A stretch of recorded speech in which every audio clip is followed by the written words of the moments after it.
들이 모여 살고 있는 마을 가운데 유명한 랍비가 있었습니다. 그 아들 또한 그 아버지 못지않게 정직하고 경건한 믿음을 갖고 있었습니다. 어느 날 그 아들이 아버지에게 이렇게 물었습니다. 아버지, 성서에 등장하는 인물을 성인들을 만날 수는 없는 건가요? 아버지는 아들을 바라보며 진지하게 대답하였습니다. 그것은 내게 달려 있단다. 항상 바르고 경건한 생활을 하다 보면 성인들을 만날 수 있을 거야. 아버지의 대답을 믿은 아들은 더욱더 경건하게 생활을 하였습니다. 그러나 반년이 지났음에도 불구하고 아들은 성인들을 만날 수 없었습니다. 그리고 아버지는 성인을 언제 만날 수 있는지에 대한 또 아들에 대한 그 질문에 오늘 착한 일을 하였다고 내일 당장 모세를 만날 수 있겠느냐라고 말하며 인내를 가지고 조금 더 기다리라고 말하였습니다. 그리고 또 1년의 시간이 지났지만 아무런 소식이 있지 않았습니다. 그런데 어느 날 예배 초소에 남루한 거지가 찾아와서 하루 저녁만 자고 가자고 하였습니다. 아들은 그 거지에게 여기는 잠을 자는 여관이 아니고 경건한 예배 장소이며 나가라라고 그 거지의 청을 거절하였습니다. 그 후 아무 생각 없이 거지를 쫓아낸 아들이 집에 들어와서 아버지에게 물었습니다. 아버지는 아들에게 그래 오늘 하루도 후회 없이 하루를 잘 보냈느냐라는 질문에 아들은 저녁에 있었던 거지와의 이야기를 아버지께 말하였습니다. 아들의 이야기를 다 들은 아버지는 하늘을 바라보면서 깊은 한숨을 내쉰 다음에 아들에게 이렇게 말하였습니다. 기회를 놓쳤구나. 바로 그 사람이 내가 기다리고 있던 성서의 성자였단다.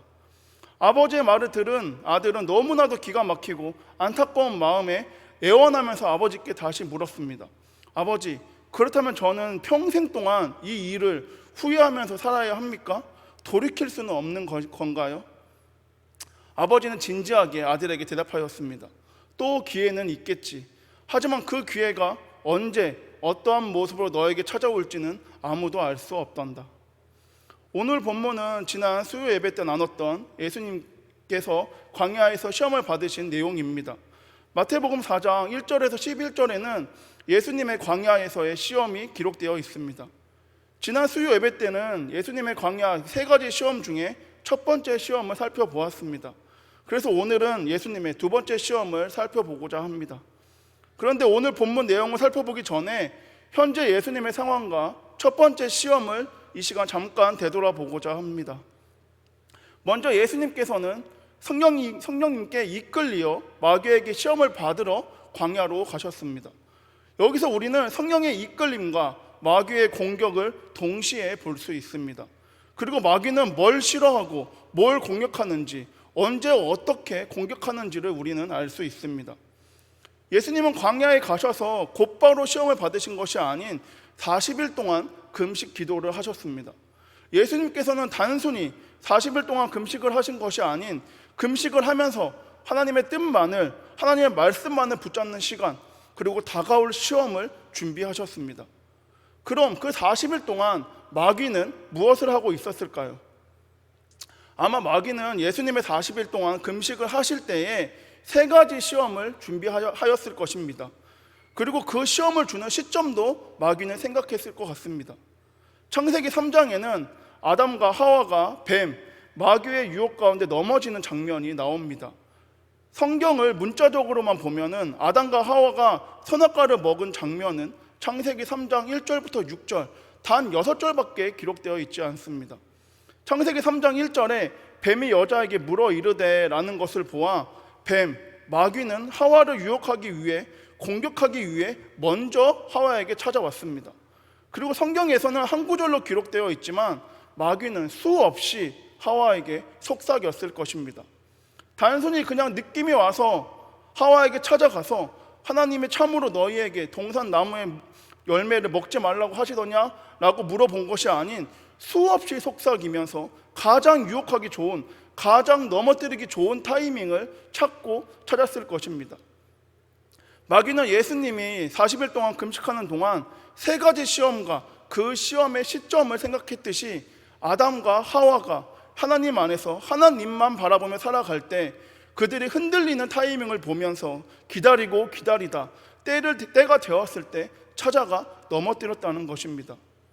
그럼 마귀가 유혹하고 공격하는 타이밍은 언제일까요?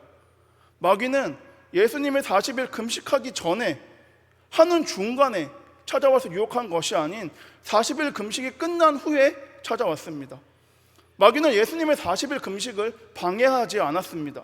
마귀는 예수님의 40일 동안 금식하실 때 그 세 가지 시험과 그 시점을 생각했고 예수님의 40일 금식 기도가 끝났을 때에 그때 찾아왔습니다.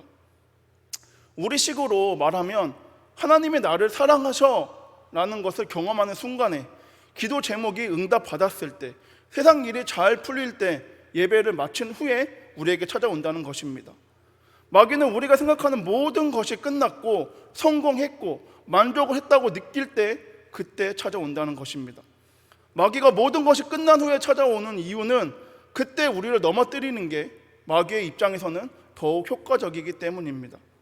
하지만 예수님께서는 40일 동안 금식하신 이유를 마귀에게 보여주었습니다. 사람이 떡으로만 살 것이 아니요 하나님의 입으로부터 나오는 모든 말씀으로 살 것이라. 사람이 사는 이유는 돌과 떡에 있는 것이 아닌 오직 하나님의 말씀에 있다는 것을, 사람의 생존은 하나님께 있다는 것을 하나님의 말씀으로 증명하였습니다. 여러분, 이스라엘 백성들은 40일 광야 생활한 이유는 하나님의 말씀에 불순종했기 때문입니다. 그래서 하나님께서는 그들을 광야로 보내시어 40년이라는 생활을 하면서 사람이 떡이 없어서는 죽지 않는다, 사람이 떡으로는 무너지지 않는다라는 것을 깨닫게 해주셨습니다. 여러분, 마귀는 언제나 우리를 유혹하고 공격하기 위해서 타이밍을 노리고 있습니다. 그리고 마귀는 자신이 생각했을 때 가장 적절하고 알맞은 타이밍에 찾아와 우리를 유혹합니다. 그리고 마귀의 유혹 가운데 두려워하며 넘어지지 않고 하나님의 말씀 가운데 승리함으로 나아가는 우리 모두가 되길 원합니다. 마귀의 공격 가운데 쓰러지지 않고 언제나 어디서나 삶으로 증명하는 우리 모두 되길 소망합니다. 예수님은 마귀의 첫 번째 돌들을 떡덩이로 만들어 먹어라의 시험 가운데 하나님의 말씀으로 승리하셨습니다. 40일 동안 금식하신 이유를 하나님의 말씀으로 마귀에게 증명하였습니다. 마귀는 첫 번째 시험이 끝나자 예수님을 거룩한 성으로 데려다가 성전 꼭대기에 세웠습니다. 여기서 거룩한 성은 예루살렘 성이며 곧 성전을 의미하는 것입니다. 그럼 마귀는 왜 예수님을 거룩한 성전 꼭대기에 세웠을까요? 성전은 하나님의 이름이 있는 곳, 죄된 세상 가운데 하나님이 나타나는 곳입니다. 성전은 하나님의 은혜가 가장 많이 드러나는 장소이며 사랑이 드러나는 장소입니다. 여기 거룩한 성전에서는 하나님의 이름과 은혜와 사랑이 가장 잘 드러나는 곳입니다. 마귀는 예수님이 하나님의 말씀으로 산다는 것을 듣고 하나님의 이름과 말씀이 있는 곳 성전으로 데려간 것입니다. 그리고 거기서 예수님께 두 번째 시험을 하였습니다. 그런데 이번에는 첫 번째 시험과는 조금 다른 점이 있습니다. 첫 번째 시험은 마귀의 생각으로 예수님께 말했다면 두 번째 시험은 하나님의 말씀을 인용해서 예수님께 말하고 있는 것입니다. 하나님의 말씀으로 첫 번째 시험 가운데 승리하신 예수님께 이번에는 그 하나님 말씀으로 마귀는 예수님을 시험하고 있는 것입니다. 마귀는 예수님께 내가 만약 하나님의 아들이거든 뛰어내리라 라고 말하고 있습니다. 그리고 시편 91편 11절과 12절에 그가 너를 위하여 그의 천사들을 명령하사 내 모든 길에서 너를 지키게 하심이라. 그들이 그들의 손으로 너를 붙들어 발이 돌에 부딪히지 아니하게 하리로다의 말씀을 인용해서 예수님께 말하고 있는 것입니다. 즉 마귀는 예수님께 너 하나님의 아들이잖아, 그럼 여기서 하나님의 임재와 사랑이 넘치는 성전 꼭대기에서 뛰어내려 봐. 너가 정말 하나님의 아들이라면 너가 뛰어내렸을 때 하나님의 천사들이 너를 받들어 돌에 부딪히지 않게 할 거야. 그러니 한번 여기서 뛰어내려서 너가 하나님의 아들임을 증명해봐 라고 하면서 예수님을 시험하고 있는 것입니다. 마귀는 예수님께 너가 하나님의 아들이라는 것을, 하나님이 지금도 살아있다는 것을, 하나님의 말씀이 역사하고 있다는 것을 증명해봐 라고 말하고 있는 것입니다. 이 말을 들은 예수님은 뭐라고 대답하셨나요? 예수님은 첫 번째 시험과 마찬가지로 이번에도 하나님의 말씀으로 기록되었으되 주 너희 하나님을 시험하지 말라 하였느니라 라고 대답하였습니다. 예수님은 신명기 6장 13절에 너희가 마사에서 시험한 것 같이 너희의 하나님 여호와를 시험하지 말고의 말씀을 인용해서 마귀의 시험 가운데 승리하셨습니다. 그럼 여기서 마사에서 시험한 것 같이라는 말은 무엇을 뜻하고 있는 걸까요?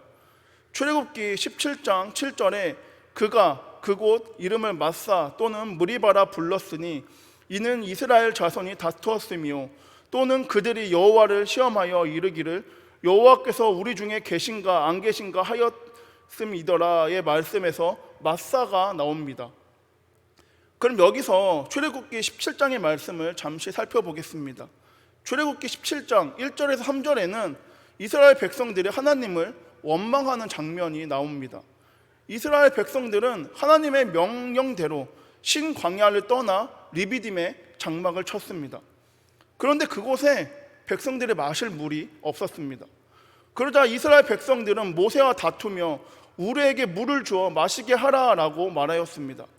그 소리를 들은 모세는 너희가 어찌하여 나와 다투며 어찌하여 하나님을 시험하느냐라고 하며 백성들에게 말하였지만 백성들은 목이 말라 물을 찾으며 또 다시 모세와 하나님을 원망하였습니다. 이스라엘 백성들은 또다시 하나님을 원망하였습니다. 지금까지 인도하신 하나님의 역사하심을 모두 잊고 하나님을 원망하고 있는 것입니다. 그런데 신광야에서 떠나 리비딤의 장막을 친 것이 이스라엘 백성들의 뜻일까요? 출애굽기 17장 1절에는 여호와의 명령대로 신광야에서 떠나 리비딤의 장막을 쳤다라고 기록되어 있습니다. 이스라엘 백성들 자신들의 뜻대로 리비딤에 갔는데 물이 없다면 그들도 이해할 수 있었을 것이며 그때에는 모세에게도 하나님을 원망하지 않았을 것입니다. 그런데 이스라엘 백성들은 하나님의 명령대로 말씀대로 신광야를 떠나 리비딤으로 간 것입니다. 그들은 하나님의 말씀 가운데 순종함으로 원기회복이라는 뜻을 갖고 있는 시내산에서 가장 가까운 리비딤의 장막을 친 것입니다. 그런데 그곳에 물이 없었습니다. 하나님의 명령이니 물이 있을 거라고 기대하며 갔는데 그곳에 물이 없는 것입니다. 그래서 그들은 이게 하나님의 인도하심이 맞아? 진짜 여기가 하나님의 명령한 곳이 맞아? 생각하며 모세와 즉 하나님에게 원망을 하고 있는 것입니다. 이스라엘 백성들은 하나님의 살아계심을 물로 증명하고 싶었습니다. 하나님이 인도하셨다면, 하나님이 명령하셨다면 그곳에는 물이 반드시 있어야 했습니다. 순간 그들의 마음에는 하나님이 물이었기 때문에 물이 있어야 하나님이 존재한다고 생각했던 것입니다. 하나님이 우리를 인도하신다면 우리에게 목마름이 없어야 한다고 생각한 것입니다. 여러분, 우리도 이스라엘 백성들과 같은 생각을 하고 있지는 않나요? 내가 예수님을 믿고 하나님을 사랑하는데 왜 나에게는 어려움이 찾아오고 있나? 하나님은 내 삶의 주인이고 나는 하나님의 말씀대로 살아가는데 왜 내 눈앞에는 물이 보이지 않나? 마귀는 이와 같은 질문으로 예수님을 시험하고 있는 것입니다. 너 하나님의 아들이잖아. 그러니 여기 거룩한 성전 꼭대기에서 뛰어내려봐. 너가 진짜 하나님의 아들이면 하나님의 말씀대로 천사들이 너를 받들어 돌에 부딪히지 않게 할 거야. 그러니까 뛰어내려봐. 그리고 예수님께서는 지금 이 말씀을 가지고 마귀에게 말한 것입니다. 예수님은 주 너희 하나님을 시험하지 말라 말씀하시며 내가 뛰어내리는 것 자체가 하나님을 의심하는 것이기에 나는 뛰어내림으로 하나님을 증명하지 않겠다라고 예수님은 말씀하고 있는 것입니다. 여러분, 마귀의 공격 포인트는 돈과 물의 문제가 아닙니다. 인생의 그런 문제들이 아닙니다.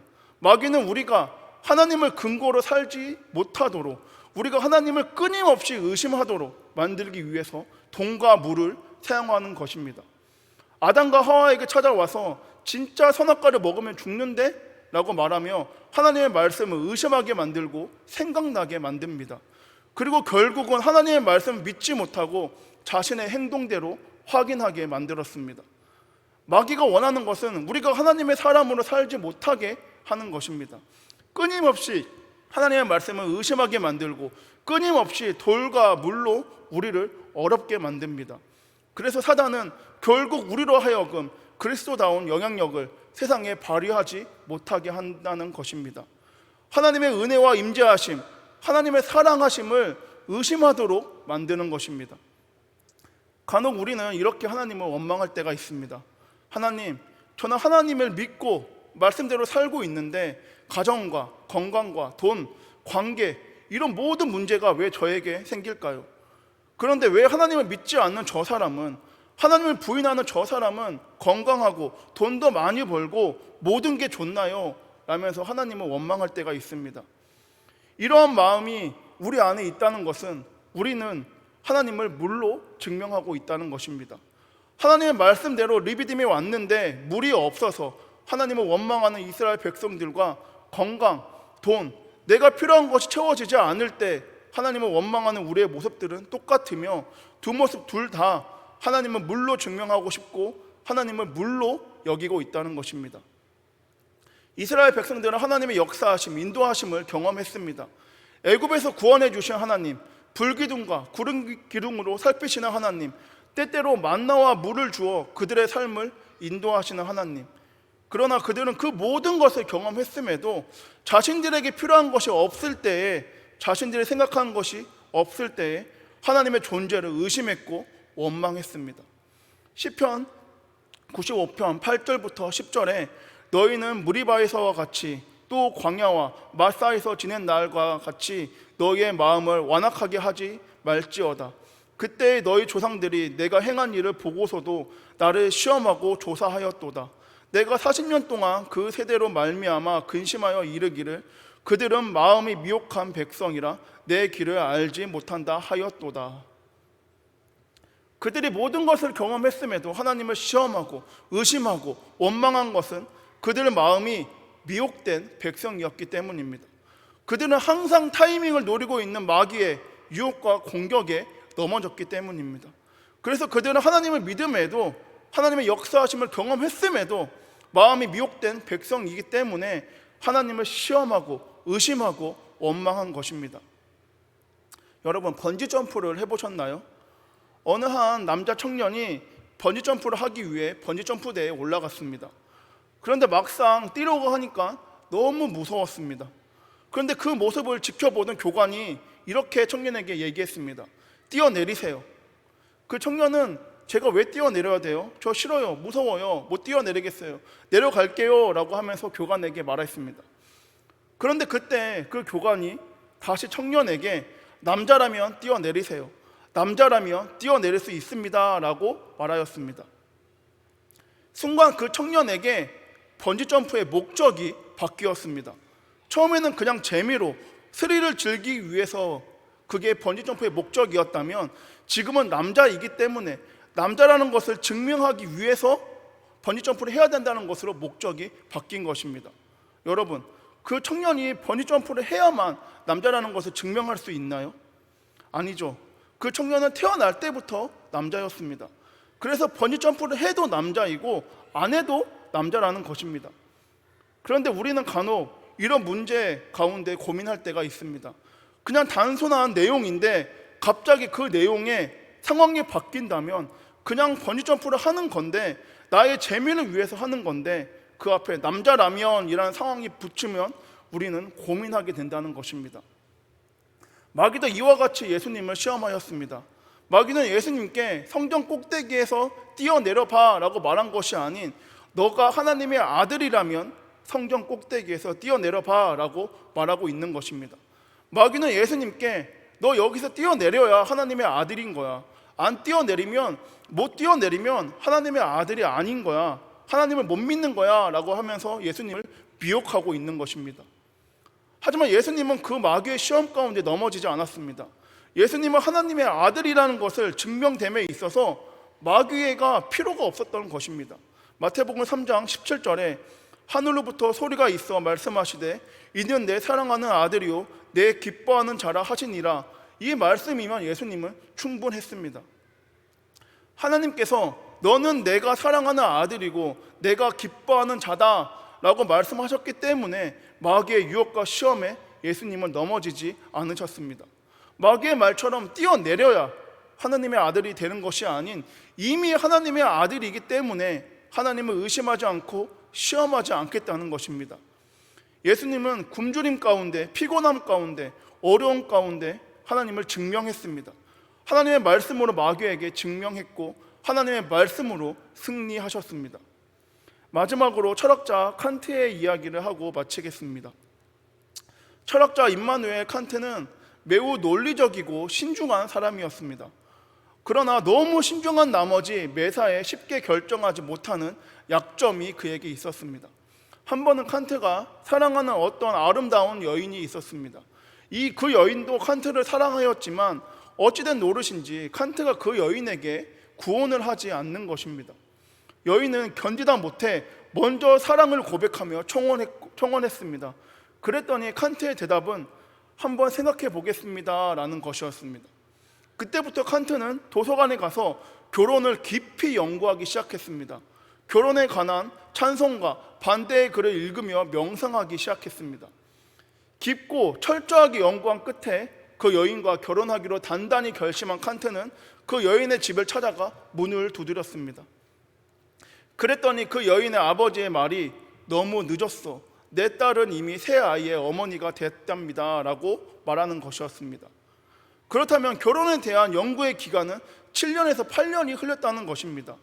그리고 칸트는 그때 알았습니다. 선택의 기회는 언제나 주어지지 않는다는 것을 알게 되었습니다. 말씀을 정리하겠습니다. 설교 서두에 나눴던 랍비의 아들과 칸트는 기다리던 기회를 놓쳤습니다. 그리고 그들에게 그 기회는 처음일 수도 마지막일 수도 있습니다.